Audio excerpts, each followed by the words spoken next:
हाँ बोलो, सोच के बोलो, don't waste my time. Okay. Sir 16 srRNA analysis. Yes. तो जब 16S आरआरएनए एनालिसिस किया गया तो पता चला दैट राइबोसोमल जो आपका जो आर्किया है, it is more similar to what, more similar to आपका यूकैरियोट्स। यूकैरियोट्स। एक और पॉइंट आप बोल सकते हो, सिमिलरिटी हमने डिस्कस किया था। Another very important point, again genetics का ही है वो आंसर, प्रेजेंस एंड एब्सेंस। मैंने आपको न्यूज़पेपर वाला स्टोरी सुनाया था कि नहीं? Presence and absence of introns. introns and exons. Yes. तो इंट्रॉन्स, एक्सॉन तो सब में होता है, तो इंट्रॉन्स किस किस में होता है? Eukarya and archaea. यूकैरियोट्स और आर्कियोबैक्टीरिया। बस, and it is absent in bacteria. So इसका मतलब क्या है? ये सब आप स्कूल क्लासेस में कभी नहीं पढ़ेंगे, तो जनरल स्कूल में समझ में आया? कौन है ये लड़की Abhipsa and Rohit? these things you will never read in school classes, ये टिपिकल जेजेएस क्लासेस है। चलिए सो एक्चुअली, चलिए सो इसलिए विल एंजॉय यार क्या। चलिए so this is the phylogenetic classification. तो it is based on evolutionary and genetic relationship of the organisms. जैसे अभी आपको Sankalp P Swain and P Sitaprajna Swain ने क्या बताया, दैट एक्चुअली जो आपका आर्किया है, it is more closely related to animalia instead of bacteria. Okay, why? Because of presence of introns, because of presence of 16S rRNA and so on.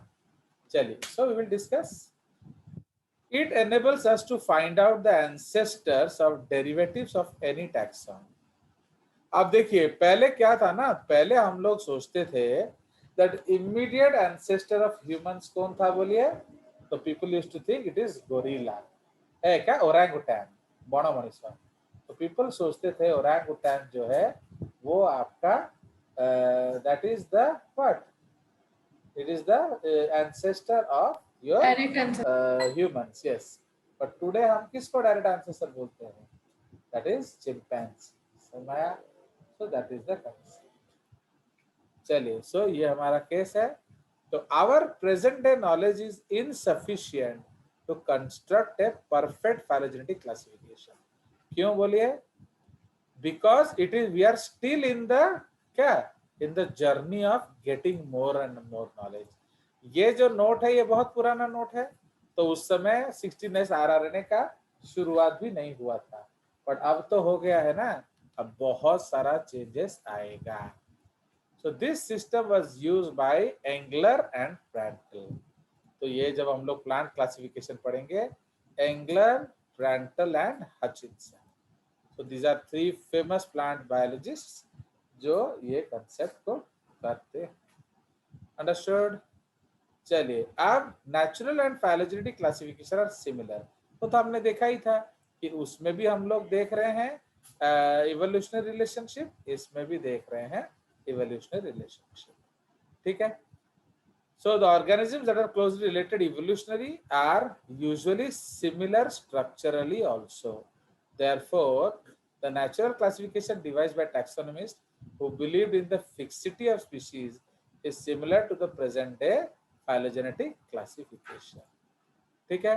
In other words, the natural classification and phylogenetic classification is one, okay, is one and the same thing. The natural classification is at present aimed at grouping together the organisms believed to have common ancestry. Okay, तो ये आपका natural, इसको हम लोग क्या बोलेंगे? Lumping, which is determined primarily on the basis of morphological similarities. ठीक है? Since the structure is inherited, okay, which is determined primarily on the basis of morphological similarities. Since the structure is inherited, okay, yeah.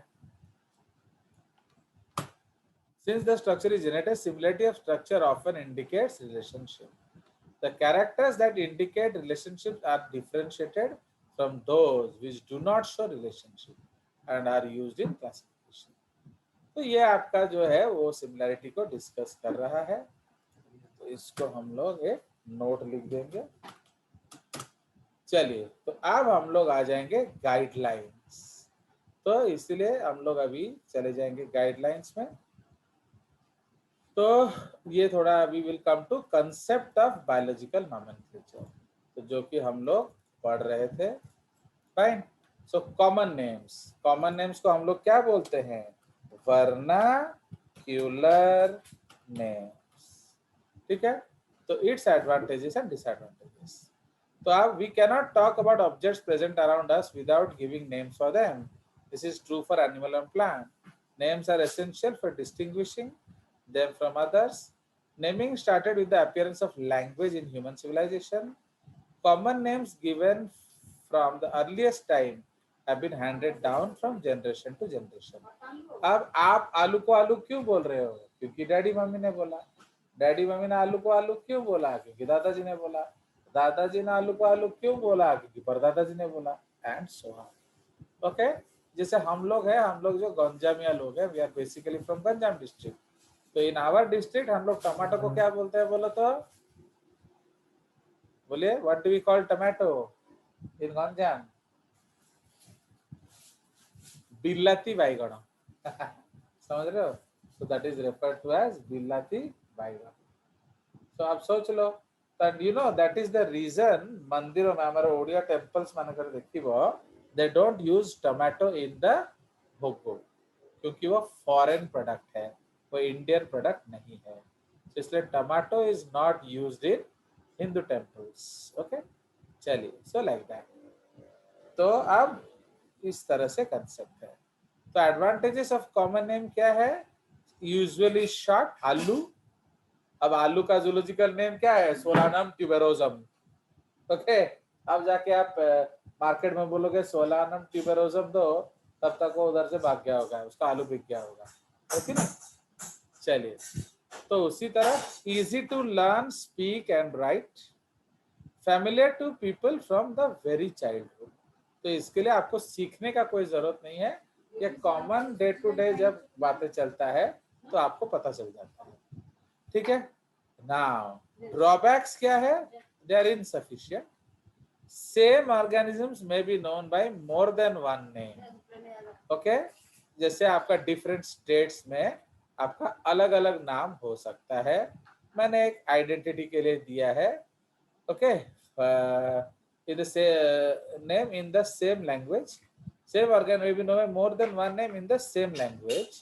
मतलब ओडिया में उसको 50 चीज बोल सकते हैं, और they may have different names in different languages।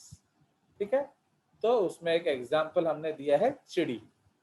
तो चिड़ी का मतलब क्या है? Small birds. ठीक है, इसीलिए जो भी छोटे बर्ड दिखा हमने उसको क्या बोल दिया? चिड़ी। क्लियर?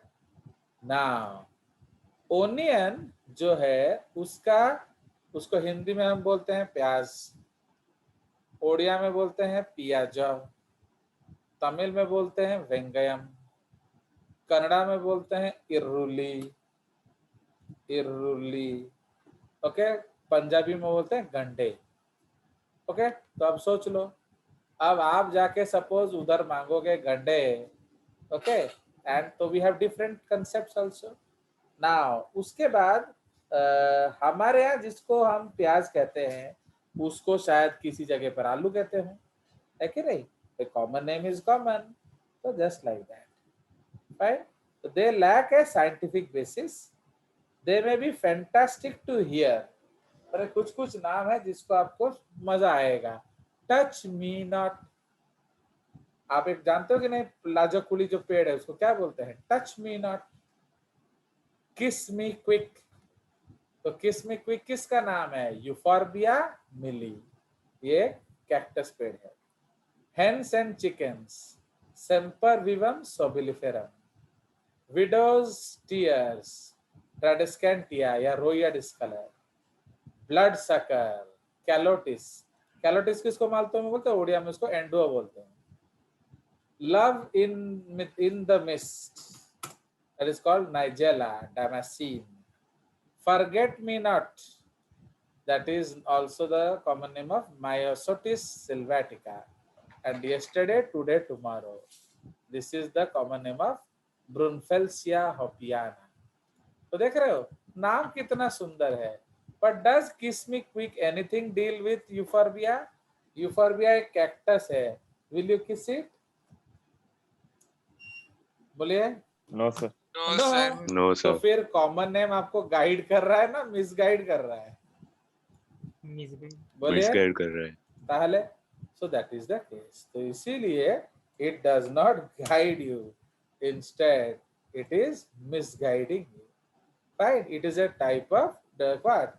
It is इसका जो है माने जो उसका नेचर है वो उससे हमें पता नहीं चलता. So it is a type of succulent. I am trying to show you the photograph. ये देखिए, ये देख रहे हो. So this plant, ये देख रहे हो कितने कांटे हैं, देख रहे हो? Are you able to see this plant? Yes, sir. Yes, sir. So this is Euphorbia milli. Kiss me quick. ये थोड़ा बड़ा लेकिन देखने में तो सुंदर है. सुंदर है बट किस कर दो तो ये भी मिलेगा उसके साथ फ्री. What is this? आप फूल को किस करने गए, फिसल गए तो क्या लगेगा? Kanta. Thoughts. कांटा. एंड फिर आप कौन सा गाना गाओगे? कांटा लगा एंड सो ऑन. समझ में आया? तो ये हो गया. सर ये वाला हमारे घर पे है, ये वाला प्लांट. Very good. तो उसको आप डैडी लेकिन को, मुझे उसको मम्मी को पता नहीं बोलना, था ऐसे भी होता है. उसको मम्मी को बोलना कि ये है किस मी क्विक. इसका कॉमन नेम इज किस मी क्विक. अब मैं आपको ट्रेडिस्केंटिया दिखाता हूँ, विडोज टीयर्स. ओके, तो ये आपका है विडोज टीयर्स प्लांट. ये भी बहुत कॉमन है आपके, ये वाइल्ड हो जाता है. ये मेरे फार्म में तो भरा हुआ था, सबको उखाड़ के फेंका मैं. मैंने it grows very drastically, you know. थोड़ा सा भी लगा दोगे पूरा जगह खा जाएगा. देखो बेबी, ये हमारा था ना, ये हमारे फार्म में जो हमारा आइलैंड है वहां था. ये पूरा बौना ही की थिला, उसको पूरा बड़ा मुश्किल से हटाया. फाइन, दिस इज योर ट्रेडिस्केंटिया, या इसका एक और नाम है रोइया डिस्कलर. चलिए, तो उसी तरह से और क्या दिखा जाए? लव इन द मिस्ट दिखाते हैं आपको. ओके, Yesterday, today, tomorrow बड़ा interesting plant लग रहा है. कौन सा? Yesterday, today, tomorrow. हाँ, उसको देख लेंगे, बहुत डोंट ही वरी. अच्छा नाम है. आप देखिए, ये है नाइजेला डेमेसिन. तो आपका can you tell me anything about this nigella? उसका कॉमन नेम क्या है? Love in the mist. तो is it telling anything about love in the mist? Yes, obviously it is a very lovely flower. चलिए, ये वाला बोलते हैं. जैसे हमारा जो पी थोड़ा एक्साइट हो गया है, इसको थोड़ा देख लेते हैं. ब्रुनफेल्सिया, तो उसको हम लोग देख लेंगे. चलिए, so this is also good. उतना भी बुरा नहीं है पेड़. इट्स अ ब्यूटीफुल फ्लावर, है कि नहीं? Good purple flower. ओके, इसका नाम है yesterday, today, tomorrow. Okay, and so on. तो समझ रहे हो? तो these are very catchy names, but it is not scientific. तो वो कैची का कोई बेसिस नहीं है. अंडरस्टूड? चलिए, उसी तरह से बहुत सारे मिसनोमर्स होते हैं, एंड ये गारंटेड नीट क्वेश्चन है. देखो, silver fish, cuttle fish, jelly fish, star fish, crepe fish is not a fish. आगे समझ? इसमें से एक भी फिश नहीं है. तो एक डॉग फिश भी लिख देते हैं हम लोग, डॉग फिश. समझ रहे हो? Dog fish, silver fish, cuttle fish, none of them are fish. तो उसमें देखिए, जो डॉग फिश है एक्चुअली, नहीं, इसको इसीलिए मैं लिखा नहीं था, इसको हटा दो, बिकॉज एक्चुअली आर मिसलीडिंग. तो dog fish is a fish, but silver fish is an insect. ये आपके बुक्स में होता है. Cuttle fish is a mollusk. Okay, jellyfish is a cnidaria. Okay, starfish is an echinoderm, and crayfish is a crustacean. Arthropoda. तो देख रहे हो इसमें से कोई भी फिश नहीं है, बट आपको मिसलीडिंग आता है। तो इसलिए what will be the question here, find the odd one out. Dog fish, crayfish, cuttle fish, jellyfish. So what is the answer? Dogfish. Why dogfish? Dogfish. Because it is a fish. Because it is a laboratory It's not a shark. misnomer. Yes, वो laboratory fish होता है। Okay, वो एक lab shark होता है जिसको हम लोग काटते हैं लेबोरेटरीज में। आजकल तो हट गया। चलिए, उसी तरह से sometimes a single organism is known by several names in the same language. Example, water lily has 81 Dutch names, 44 French names and 15 English names. Again ये डाटा है, आज बदल गया होगा। Likewise, prickly poppy has 8 Hindi names. Okay, so like that. A common name may refer to other organisms in different country. Example, corn is maize in Commonwealth countries, but it indicates for wheat in USA. तो समझ रहे हो? तो corn को हम लोग USA में wheat समझते हैं। Oats in Scotland and Ireland. देख रहे हो? तो ये कितना सुंदर एग्जांपल है। तो इसलिए कॉर्न जिसको हम लोग बोलते हैं कॉमनवेल्थ कंट्रीज में ना, ब्रिटिश कैपिटल इंडिया में भी आएगा, तो कॉर्न इज मक्का, मेज, but in USA it is referring wheat, and in Scotland and Ireland it refers to oats. So उसके बाद new names cannot be introduced at will, nor can old names be changed easily. क्योंकि भाई जो आलू है उसको कल से तुम सालू बोलोगे एंड सब मानेंगे, ऐसा थोड़ी है। तो इसको बदलना भी इतना आसान नहीं है एंड नया नाम रखना भी इतना आसान नहीं है। इसमें एक और बढ़िया मजेदार हम लोग लिख सकते हैं, sea horse. Seahorse is the common name of what? बोलिए, seahorse किसका common name है? Is the common name Hippocampus. of a bony fish. तो समझ रहे हो? तो ये भी मिसलीडिंग है। तो seahorse एक bony fish है, बट उसको हम हॉर्स बोलते हैं, दरियाई घोड़ा। एक्चुअली हिंदी में दरियाई घोड़ा तो हम लोग किसको बोलते हैं? हिप्पोपोटामस को, बट एक्चुअली सी हॉर्स है समुद्री घोड़ा एंड सो। चलिए, तो system of scientific names or nomenclature. तो इसीलिए अब आपको जो नाम देना है वो तो आप ऑलरेडी हम जान चुके हैं कि उसको बाइनोमियल देना पड़ेगा आपको। एंड उसमें जो फर्स्ट नेम है, the first word refers to what?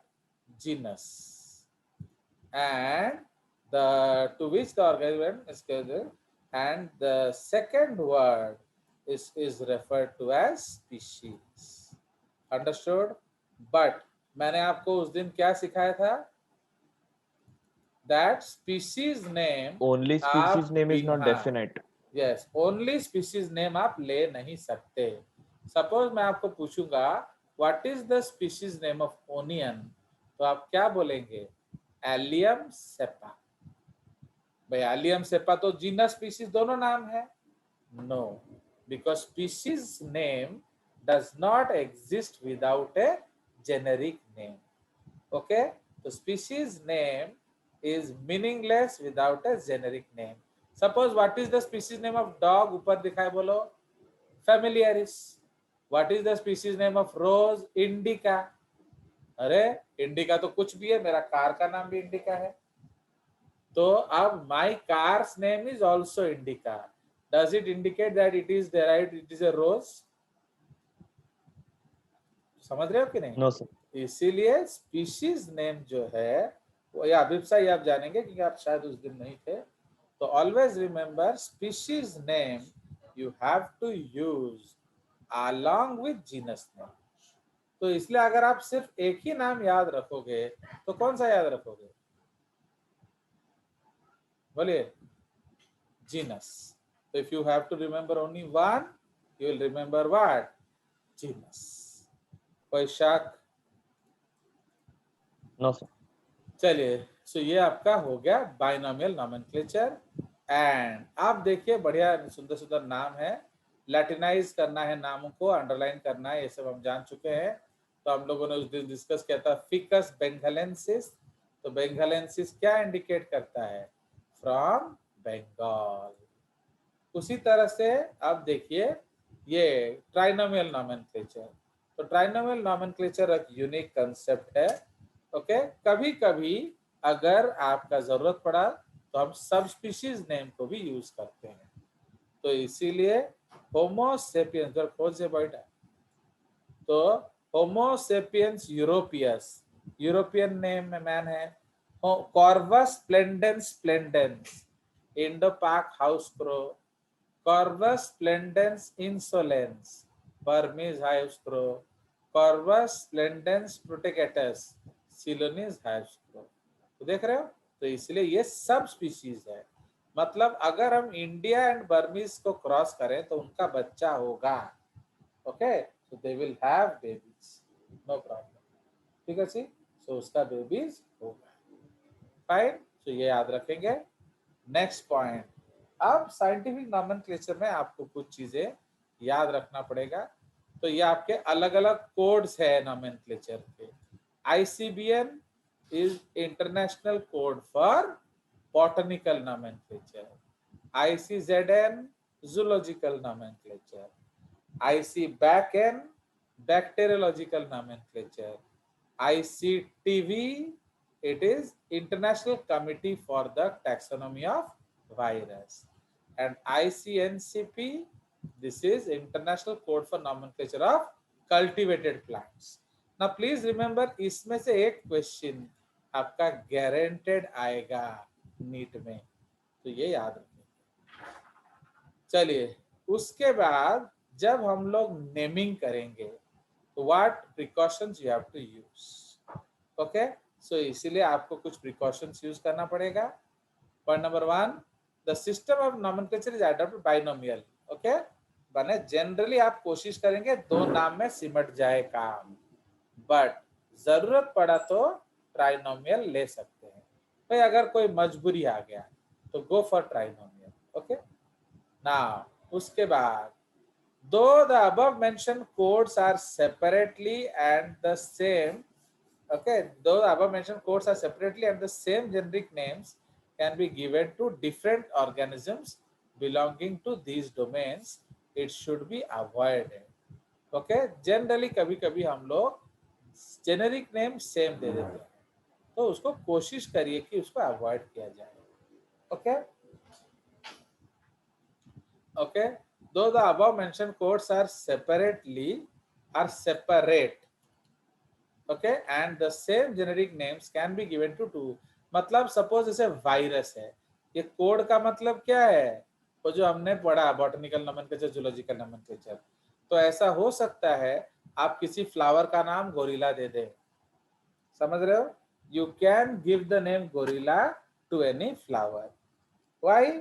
क्योंकि गोरिल्ला जूलॉजिकल नोमेनक्लेचर में यूज होता है एंड आप बॉटनिकल में भी उसको यूज कर सकते हो। अंडरस्टूड? बट कोशिश करिए कि ना करो, try to avoid. Okay, two species belonging to the same genus cannot have the same species name. ये तो बट ऑब्वियस है, क्योंकि अगर एक ही जीनस जैसे इंडिका है, रोजा इंडिका, रोजा इंडिका, इसका मतलब क्या है? दोनों सेम प्लांट है ना अलग प्लांट है? Same plant. सेम है। But Rosa indica, Solanum indica अलग है। Different plant. अलग है। Different plant. तो इसीलिए सेम स्पीशीज नेम अगर है तो कम से कम जीनस नेम सेम नहीं होना चाहिए। The name of the genus is single word, nominative singular and must be written with capital letter. ये important है। Sorry. Okay. The name of species again must be written with small letter. Okay. Now, capital letter may be used occasionally when the name of the species is based after a place or name.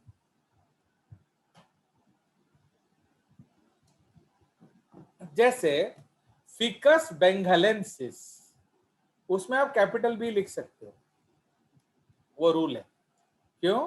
क्योंकि वो बंगाल के नाम पे है, वो एक noun है, noun has to start with capital. Okay, चलिए, the name of the author वो बाद में आएगा। ओके, तो जैसे आपका मैंगिफेरा इंडिका लिन, तो लिन या L stands for Linnaeus. The scientific names of plant and animal should be different, कोशिश करिए, वो ऊपर भी लिखा हुआ है। The name must be in Latin, अगर लैटिन में नहीं है तो लैटिनाइज कर दीजिए। ओके, एंड यू शुड, अगर टाइप करो तो इटैलिक्स करो, या फिर अगर लिखो तो अंडरलाइन करो। जैसे पहले जमाने में ना टाइप राइटर होता था जिसमें इटैलिक फॉन्ट नहीं होता था, तो उसमें क्या करेंगे, उसको आप अंडरलाइन करेंगे। Okay, the generic and specific names first publish are the only one recognized. ठीक है, बाद में अगर आप चेंज करते हो, all duplicate names are synonyms. इसीलिए अगर जो नया नाम है वो पुराने नाम के साथ एग्जिस्ट करेगा। The original names were taken from Greek or Latin. New names are now derived from Latin or are Latinized. ठीक है? When the names of genus is not the one under which species is placed by the original author, or if the generic species name is changed, the original author's name is written in brackets. Okay? Suppose एक species, एक पेड़ सामिया ने discover किया था, तो हमने पहले Sam लिखते थे, बट बाद में वो जो स्पीशीज है उस जीनस में अब नहीं आता है, अब वो एक और जीनस में चला गया, and that was discovered by whom? So that was discovered by Shubham. तो जो रिसेंट नेम है हम लोग लिखेंगे शुभम, बट जो सैम का नाम है उसको हम लिखेंगे ब्रैकेट में। अंडरस्टूड? तो सपोज रोजा इंडिका, ब्रैकेट में सैम, ब्रैकेट के बाहर शुभम।